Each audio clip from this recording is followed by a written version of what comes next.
The pristine command center of the Galactic Defense Fleet flagship, inexorable, hummed with activity.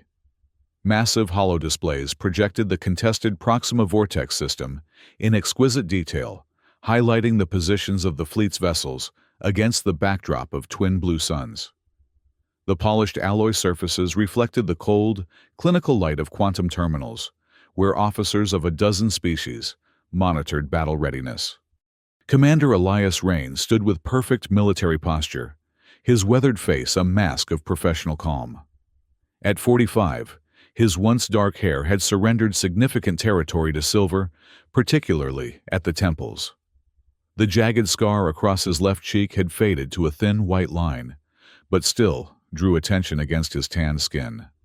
His uniform bore the distinguished insignia of a veteran of 3 major galactic campaigns, each represented by a stylized star cluster above his right breast pocket. Lieutenant Zoe, update on defensive perimeter. He ordered, voice steady despite the situation. The lieutenant's forearms moved in precise coordination across a floating tactical display. Perimeter holding, Commander, but enemy probes continue to test our outer sensors at irregular intervals. Rain nodded, but his attention was momentarily divided. His peripheral vision caught the small figure that had just entered through the command center's rear doors, and his stomach tightened. He'd instructed her to stay in their temporary quarters until his shift ended. Mira Rain, 10 years old, with her father's determined brown eyes and her late mother's unruly auburn curls, navigated the command center with practiced caution. She clutched a battered metal tin of crayons in one hand and a well-worn sketchpad in the other. Her burgundy jumper was a stark contrast to the muted grays and blues of military attire surrounding her. The Zentarian communications officer was the first to notice crystalline appendages freezing mid-gesture as multiple compound eyes swiveled toward the child. Then came the Hawks-Tari strategist, whose bioluminescent fronds flared in surprise. Within moments, a ripple of awareness spread through the command center. Commander Rain, came the unmistakable multi-toned voice of Fleet Admiral Selkarth. The Medusan leader's crystalline tentacles twitched with unmistakable disapproval as they extended from an exosuit designed to simulate the methane-heavy atmosphere of their homeworld. Would you care to explain the presence of an unauthorized civilian in our war room? Rain moved quickly to intercept his daughter, steering her toward a recessed alcove near his station. My apologies, Admiral. My daughter's caretaker was called to emergency medical duties. I've instructed her to remain quiet and not interfere with operations. The command center fell silent, all eyes and sensory appendages focused on the unprecedented scene. In the 20-year history of the Galactic Defense Fleet, no human child had ever been permitted on the command deck of a flagship during active combat operations. This is highly irregular, Commander. The Admiral's translator device conveyed the multi-tonal displeasure in a flat synthetic voice, and potentially in violation of 17 separate protocols. With respect, Admiral Rain replied, keeping his voice even. Regulation 5.16b permits temporary accommodations for personnel dependents during extended deployments when standard care arrangements are compromised. I take full responsibility.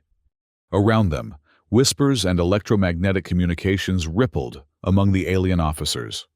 Humans and their irrational attachment behaviors transmitted Tactical Officer Vex Nor to his Palladian colleagues on a frequency he believed humans couldn't detect. Bringing offspring to the front lines utterly incomprehensible, replied Science Officer Trell. Their species continues to confound logical analysis. Mira looked up from her sketchpad, where she'd already begun sketching the command center in broad strokes of midnight blue. Her eyes met the compound gaze of the Zentarian officer, who quickly looked away, manipulating control surfaces with exaggerated focus. Admiral Selkarth's tentacles twisted into what those familiar with Medusan biology recognized as the configuration for reluctant acceptance with noted protest. You risk disciplinary action, Commander, the Admiral stated. Ensure she remains in that alcove and does not distract vital personnel. Understood, Admiral. Rain replied, squeezing Mira's shoulder gently before returning to his station. Mira sat cross-legged in the alcove, her sketchpad balanced on her knees. She removed a cobalt blue crayon from her tin and began carefully outlining the holographic display of the star system. Unlike the precisely rendered technical schematics surrounding her, her drawing captured the swirling energy and emotion of the standoff blues and purples bleeding into one another at the system's edges, sharp angles where battle groups maintained formation.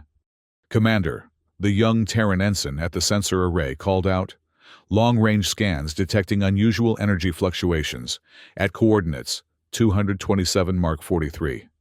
Rain moved to the central tactical display, joining the circle of senior officers who'd gathered to analyze the anomaly. Pattern recognition. The ship's quantum AI responded in its characteristic measured tone. Insufficient data for definitive classification. Energy signature does not match known scourge configurations. The Admiral's tentacles twisted into an expression of deep concern. They've been adapting their tactics with each engagement. Prepare defensive countermeasures. Mira looked up from her drawing, watching the officers move with practiced efficiency. She noticed patterns in their movements, in the way they positioned themselves around the tactical display, almost like a dance her father had once taken her to see on Earth, where performers had moved in complex formations that seemed chaotic at first glance, but revealed underlying structure over time. She turned to a fresh page in her sketchbook and selected a pink crayon. The alert klaxon shattered the tense quiet. Red emergency lighting cast harsh shadows across the command center. "Multiple contacts," called out the sensor officer.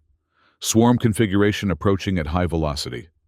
The tactical display transformed as hundreds of tiny red indicators appeared, moving in a complex, seemingly random pattern toward the fleet's position. "Drone attack," Rain identified immediately. "Activate point defense systems."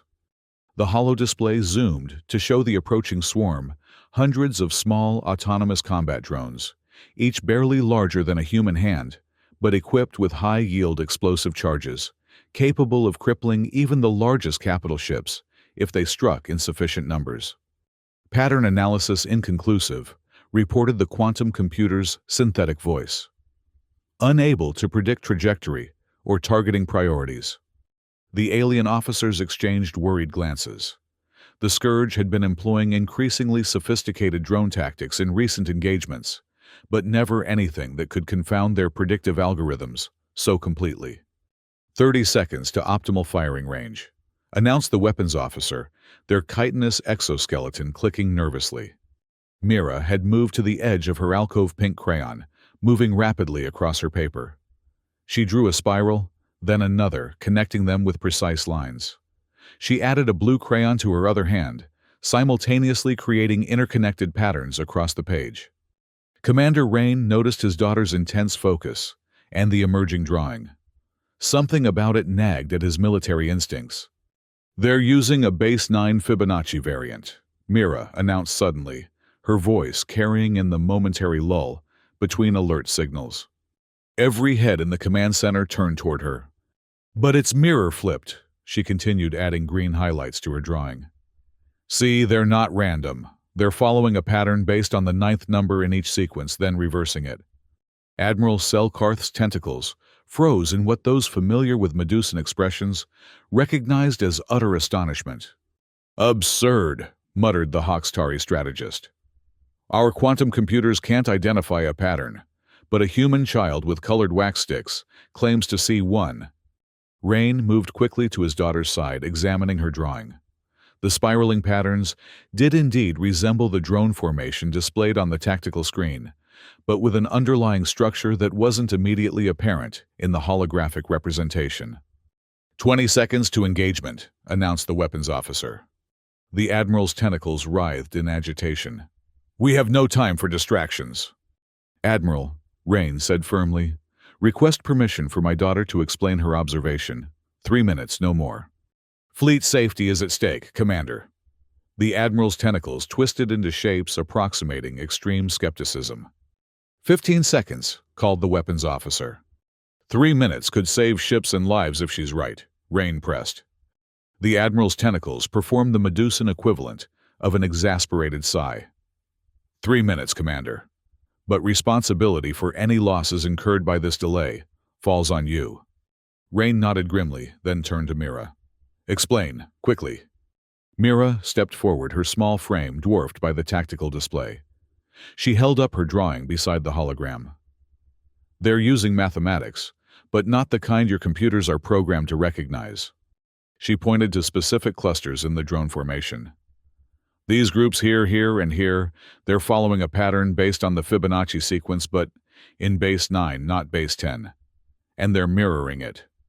The Zentarian mathematics specialist leaned forward, compound eyes, rapidly processing the comparison. The child may have identified something. The pattern does bear numerical symmetry, consistent with her assertion. 10 seconds to optimal firing range. The weapons officer announced, mandibles clicking anxiously. If I'm right, Mira continued, the next movement will be... She quickly sketched a new configuration on her pad, showing the swarm splitting into 9 distinct groups, each moving along spiral trajectories. As if responding to her prediction, the drone swarm suddenly reconfigured, splitting exactly as her crayon had indicated moments before. A stunned silence fell over the command center. Implement targeting solution based on the child's prediction, ordered Admiral Selkarth tentacles, now rapidly shifting into the Medusan configuration, indicating urgent action. Now. The weapons officer's chitinous fingers flew across the control surfaces. Targeting solution uploaded. Firing. The flagship's point defense systems came alive, precision lasers tracking and destroying drones with unprecedented accuracy. The tactical display showed dozens of red indicators blinking out of existence. 83% hit rate, reported the weapons officer, with evident surprise.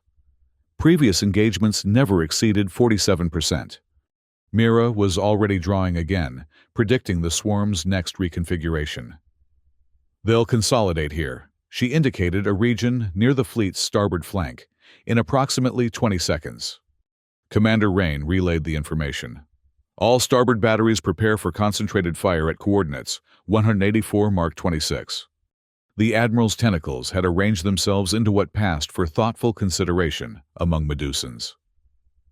Continue monitoring the child's predictions, they ordered the translator, conveying a tone of cautious approval.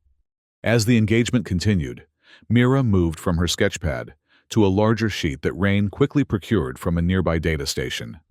She worked with intense focus, pink, blue, and green crayons, mapping each drone cluster with simple geometric loops and intersections. When the crayons wore down to stubs, she simply switched to new ones from her battered tin. The drone attack was eventually repelled with casualties and damage at a fraction of previous engagements. As the all-clear signal sounded, Mira returned to her alcove, quietly sorting her crayons, while command center operations resumed their normal rhythm.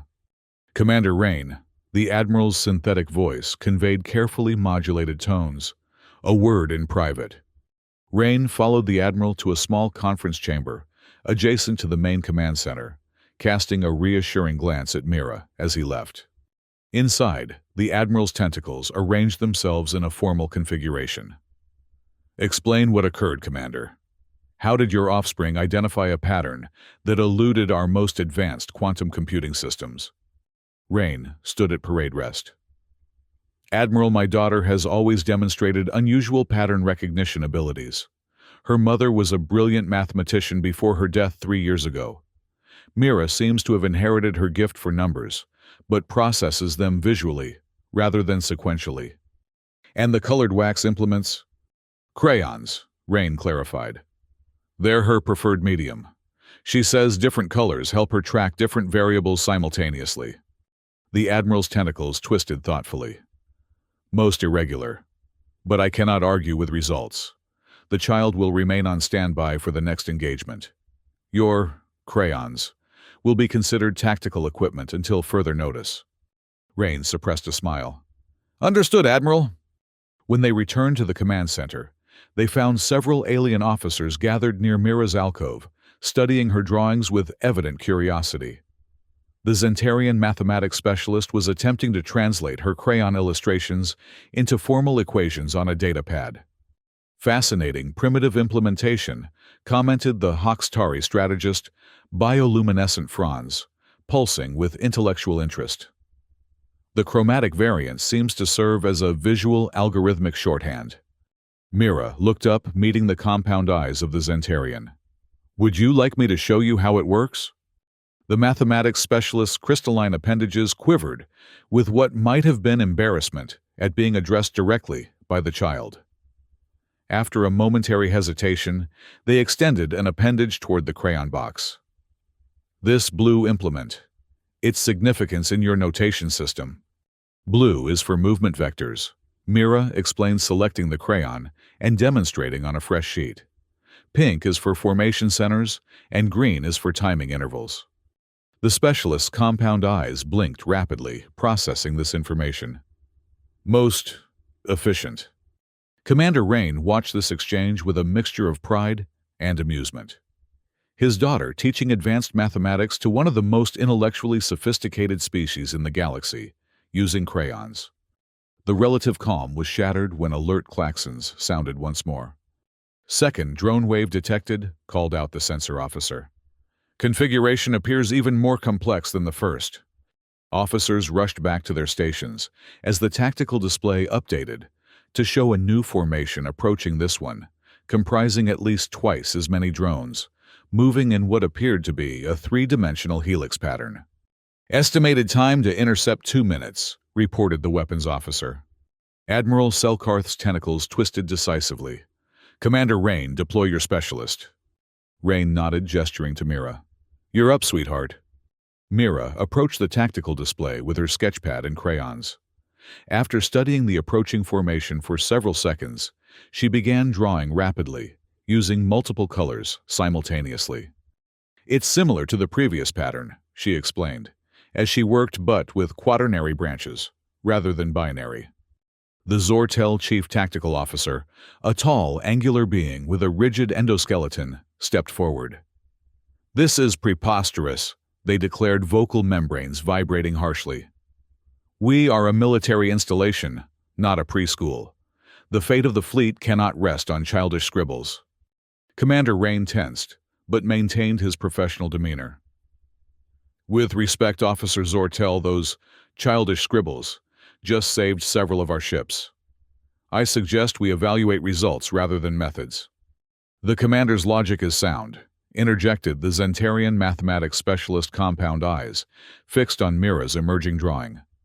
Preliminary analysis suggests congruence between the child's predictive model and observed drone movements. Zortel's exoskeleton plates clicked in agitation. Protocol exists for a reason. This improvisation undermines the very foundations of military discipline. 1 minute to intercept, announced the weapons officer. Enough, Admiral Selkarth's synthetic voice cut through the debate. Officer Zortel, your objection is noted. Now resume your station and prepare to implement targeting solutions based on the specialist's analysis. Zortel stiffened, then inclined their angular head in reluctant compliance. As ordered, Admiral.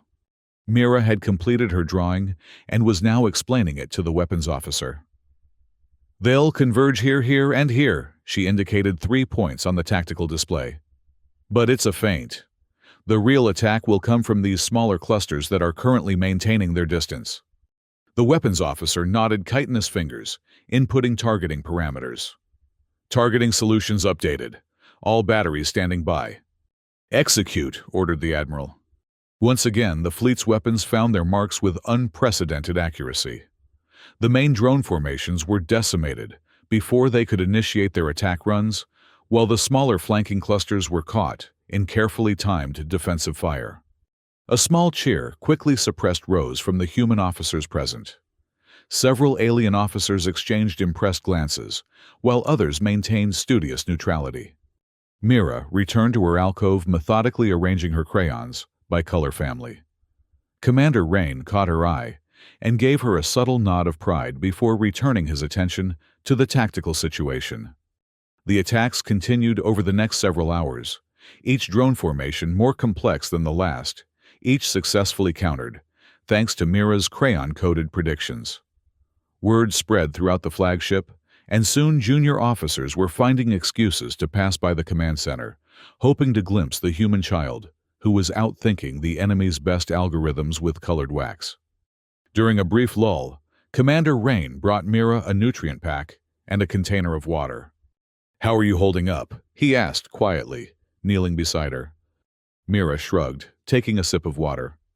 "I'm okay. The patterns are getting more interesting." Rain brushed a stray curl from her forehead. "I'm proud of you, sweetheart. But if you get tired, you tell me immediately. Understood? This isn't your responsibility." "I like helping," she replied simply. "And I think the Zentarians are starting to like me. Gisval showed me how their mathematical notation works." Before Rain could respond, the alert klaxons sounded again this time, with a different, more urgent tone. "Massive energy signature detected," called out the sensor officer, their voice tight with alarm. "Configuration unlike anything previously encountered." The tactical display shifted to show an enormous drone formation, approaching thousands of individual units, moving in perfect synchronization, forming intricate flowing patterns that seemed to shift and pulse like a living organism. Analysis demanded Admiral Selkarth. The quantum AI's response came after an uncharacteristic pause. "Unable to determine pattern or predict movement trajectories. Complexity exceeds computational parameters." A tense silence fell over the command center. Even Zortel seemed momentarily at a loss. Mira studied the display intently, her small face screwed up in concentration. After several seconds, she returned to her alcove and began laying out multiple sheets of paper on the floor. "Commander," the Admiral's tentacles twisted anxiously, "can your specialist interpret this formation?" Rain looked at his daughter, who was now working with intense focus, moving between multiple drawings, adding layers of color to each. "Mira." She didn't look up. "It's different," she said, reaching for a purple crayon. "It's not just math anymore. It's movement for movement's sake." The tactical officer's exoskeleton clicked nervously. "What does that mean?" "They're not just attacking," Mira explained, still drawing. "They're dancing." A ripple of confusion spread through the command center. The concept of dance did not translate precisely across species barriers. "Clarify," requested the Admiral. Mira finally looked up. "The drones are moving in patterns that aren't just about efficiency or evasion. There's extra movement, flourishes, like they're expressing something." She arranged her completed drawings in sequence on the floor. Each depicted a stage in the swarm's movement, but rendered in flowing, almost artistic lines, rather than the precise geometric patterns of her earlier work. "They're following choreography," she explained, pointing to the sequence. "A ballet." Commander Rain studied the drawings, then looked at the tactical display. There was indeed a fluid, almost artistic quality to the drone movements that distinguished them from the more mechanistic patterns of previous attacks. "Even if this interpretation is correct," Zortel stated, "how does it help us counter the attack we cannot shoot down a dance?" Mira collected her drawings and approached the tactical display. "We need to show them new choreography." The Admiral's tentacles twisted in what those familiar with Medusan expressions recognized as profound confusion. "Explain." "The drones are following a program that values pattern and beauty," Mira said, struggling to articulate her insight. "If we show them a more interesting pattern, they might follow it instead of their attack programming. Reprogram enemy drones with aesthetic input." The Zentarian mathematics specialist's compound eyes blinked rapidly. "Unprecedented, but theoretically viable given their demonstrated adaptability." 3 minutes to weapons range," announced the weapons officer. Admiral Selkarth's tentacles arranged themselves into the configuration for calculated risk. "Proceed," they ordered. "Implement the specialist's solution." The fleet's programmers worked frantically to convert Mira's crayon diagrams into quantum visual code that could be transmitted to the approaching swarm. The mathematics specialist provided critical assistance translating her intuitive visual language into formal algorithms. "Transmission ready," reported the communications officer, crystalline appendages trembling slightly with tension. "Execute," ordered the admiral. The code pulsed outward from the fleet's communication array, carrying Mira's crayon-inspired choreography directly to the drone swarm. For several agonizing seconds, nothing happened. The swarm continued its approach, flowing through space like a river of metal and energy. Then, gradually, the formation began to shift. Individual drones adjusted their trajectories, realigning themselves into new configurations that mirrored the flowing patterns of Mira's drawings. The command center fell silent, every officer transfixed by the spectacle unfolding on the tactical display. The swarm had ceased its attack approach and was now moving in an elaborate synchronized formation that resembled nothing so much as a dance through the void. "It's working," whispered the weapons officer Mandibles, clicking softly in amazement. The swarm completed a complex series of movements, following the choreography transmitted from the fleet. Then, as the final sequence completed, the drones suddenly dispersed, shooting away from the fleet at maximum velocity. "They're retreating," confirmed the sensor officer. "All units withdrawing from the system." A stunned silence hung over the command center for several seconds, then erupted into a chorus of cheers, clicks, whistles, and electromagnetic pulses of celebration from the diverse alien crew. Commander Rain found Mira standing quietly by the tactical display, collecting her scattered drawings. He knelt beside her. "You did it, sweetheart," he said softly. "You saved the fleet." She looked up at him with serious eyes. "They weren't really attacking Dad. They were trying to communicate." Before Rain could respond, Admiral Selkarth approached tentacles arranged in a formal configuration, rarely seen outside ceremonial contexts. "Oh, Specialist Rain." The Admiral addressed Mira directly, the translator conveying tones of deep respect. "The fleet acknowledges your exceptional contribution to our successful defense. Your unconventional methodology has proven most effective." Mira clutched her drawings to her chest. "Thank you, Admiral. Does this mean I don't have to stay in the alcove anymore?" The Admiral's tentacles performed a rippling motion that those familiar with Medusan expressions would recognize as their equivalent of surprised amusement. "Indeed, you have earned full tactical specialist status." In the days that followed, the command center of the Galactic Defense Fleet flagship, Inexorable, underwent subtle but significant changes. The pristine alloy surfaces remained, the quantum terminals still hummed with activity, but scattered throughout the space were sheets of paper covered in colorful crayon drawings. Alien officers who had once whispered about the absurdity of bringing a child to the front lines now studied these drawings with intense interest. The Zentarian mathematics specialist had begun incorporating colored markers into their equations, while the Hoxtari strategist had taken to carrying a small sketchpad alongside their neural interface. In one corner, a special station had been established, smaller than the others, with a chair suited for a human child. A placard identified it as Creative Tactical Analysis. Commander Rain stood at his usual position, monitoring fleet operations with his customary professional detachment. But his eyes frequently drifted to where Mira sat, surrounded by a group of junior officers from various species, demonstrating how to use different colors to track multivariable equations. Commander Farr, Admiral Selkarth, approached tentacles arranged in a casual configuration, rarely seen during duty hours. "The War Council has approved our recommendation. Creative combat solutions trials will begin next month across all major fleet vessels." "That's excellent news, Admiral," Rain replied. Additionally, the Admiral continued, "The Council has formally established a new division within our command structure." The translator conveyed tones of what might almost be described as amusement. "Chief Imagination Officer Mira Rain will head the division, reporting directly to Fleet Command." Rain couldn't suppress a smile. "She'll be pleased to hear that, though we may need to adjust her bedtime schedule." The Admiral's tentacles performed the Medusan equivalent of a thoughtful nod. A most reasonable accommodation. They stood in comfortable silence for a moment watching, as Mira explained something to an attentive Palladian ensign, her hands moving expressively as she sketched. "You know, Commander," the Admiral said finally, "in 300 cycles of military service, I have participated in 67 major engagements and studied thousands of tactical scenarios. Never once did I consider that our most effective weapon might be a child with a box of colored wax sticks."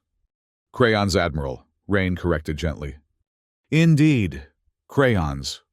The Admiral's tentacles twisted into a configuration that those familiar with Medusan expressions would recognize as philosophical amusement. The universe continues to surprise. 3 months later, the Galactic Defense Fleet's Strategic Command Center on Arcturus Station hosted an unusual gathering. Officers of all ranks and species filled the chamber, their diverse physiologies creating a tapestry of forms around the central presentation area. At the podium stood Mira Rain, now officially designated as the fleet's chief imagination officer, conducting what had become known throughout the ranks as kindergarten for cosmotactics. Behind her, a massive display showed magnified images of crayon drawings alongside complex mathematical formulas. "The key," she explained, her young voice carrying clearly through the translator systems, "is to stop thinking of patterns as just math. They're expressions, communications, sometimes even art." In the audience, Commander Rain watched with quiet pride as his daughter fielded questions from some of the most brilliant tactical minds in the galaxy. "But how do we know when to apply standard combat algorithms versus these creative interpretations?" asked a newly assigned Hawkstari Captain Franz, pulsing with scholarly interest. Mira considered the question seriously. "When the standard approaches fail, that's usually a sign that what you're seeing isn't just tactical. It might be cultural or expressive." "Cultural, from autonomous drones." The captain's fronds flickered with skepticism. "Especially from autonomous systems," Mira replied, selecting a green crayon from her tin. "They don't have our preconceptions about what communication or art should look like." She quickly sketched a flowing pattern on the large paper sheet mounted beside her. "This is what we saw in that last drone formation, right?" Everyone thought it was an attack pattern. The officers nodded, or made their species equivalent gestures of agreement. Mira then turned the paper 90 degrees. "But look at it this way. It's not a battle formation at all. It's a representation of the Fibonacci spiral found throughout nature. The drones weren't attacking. They were showing us something they found. Beautiful." A thoughtful silence fell over the assembled officers. At the back of the chamber, Dr. Liam Teresh, the fleet's xenobiologist, leaned toward Admiral Selkarth. "The implications are staggering. If autonomous drone swarms are developing aesthetic appreciation." "Indeed." The Admiral's tentacles twisted contemplatively. "It suggests we may be dealing with emergent sentience, rather than mere enemy weapons." At the podium, Mira had moved on to a practical demonstration. "Today, we're going to try something new," she announced, distributing paper and crayons to the somewhat bewildered officers. "We're going to practice translating standard tactical displays into color-coded emotional patterns." Commander Rain suppressed a smile as he watched admirals and captains awkwardly wielding crayons, some holding them in tentacles, others in chitinous claws or crystalline appendages never designed for such implements. Near the front row, the Zentarian mathematics specialists seemed particularly engaged, their compound eyes focused intently on creating precise, colorful spirals. After the session concluded, Rain found Mira gathering her materials. "That went well," he said, helping her collect scattered crayons. "I think you've won over even the skeptics."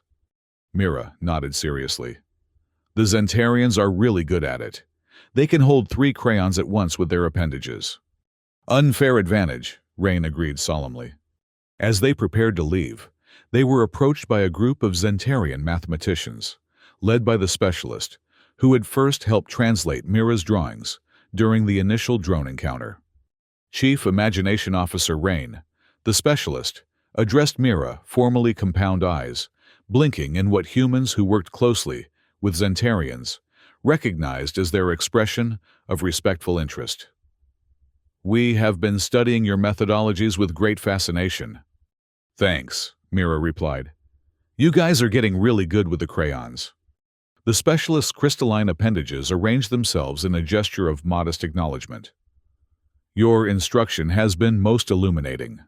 However, we have encountered references in human educational databases to another implement of creative expression that intrigues us greatly."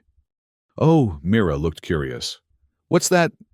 "We believe they are designated as origami constructs, specifically avian representations created through paper folding techniques." Rain realized with amusement that the Zentarians had discovered paper cranes. Mira's face lit up.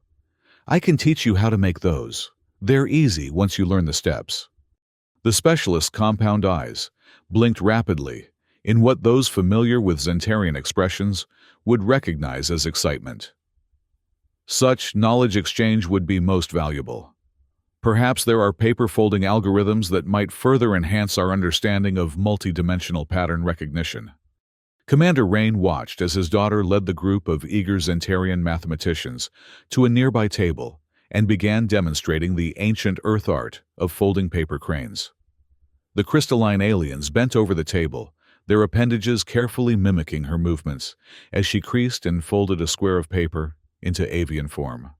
Admiral Selkarth materialized beside him, tentacles arranged in a relaxed configuration.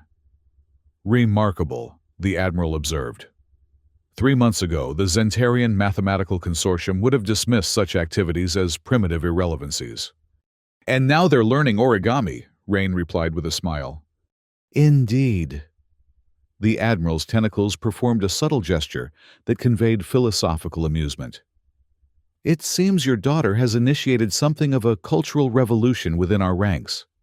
Across the room, Mira held up a completed paper crane, demonstrating how the wings could flap when the tail was pulled.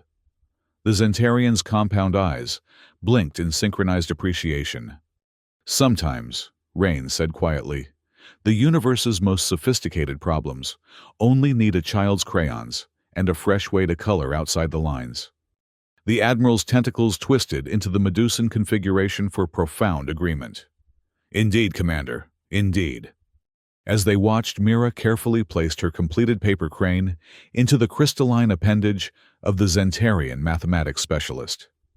The alien held it with extraordinary gentleness, compound eyes studying its simple elegance with what could only be described as wonder. In that moment, surrounded by beings from a dozen different worlds, Commander Elias Rain understood that his daughter had accomplished something far more significant than saving the fleet from drone attacks. She had reminded beings of incredible technological sophistication about the power of simplicity, the value of childlike wonder, and the universal language of creativity. The war with the mysterious scourge would continue with its challenges and complexities. But something fundamental had changed in how the Galactic Defense Fleet approached those challenges. In conference rooms and tactical planning sessions across the fleet, Crayons now sat alongside quantum calculators, and officers trained in the most advanced combat systems in known space found themselves folding paper cranes while contemplating enemy movements.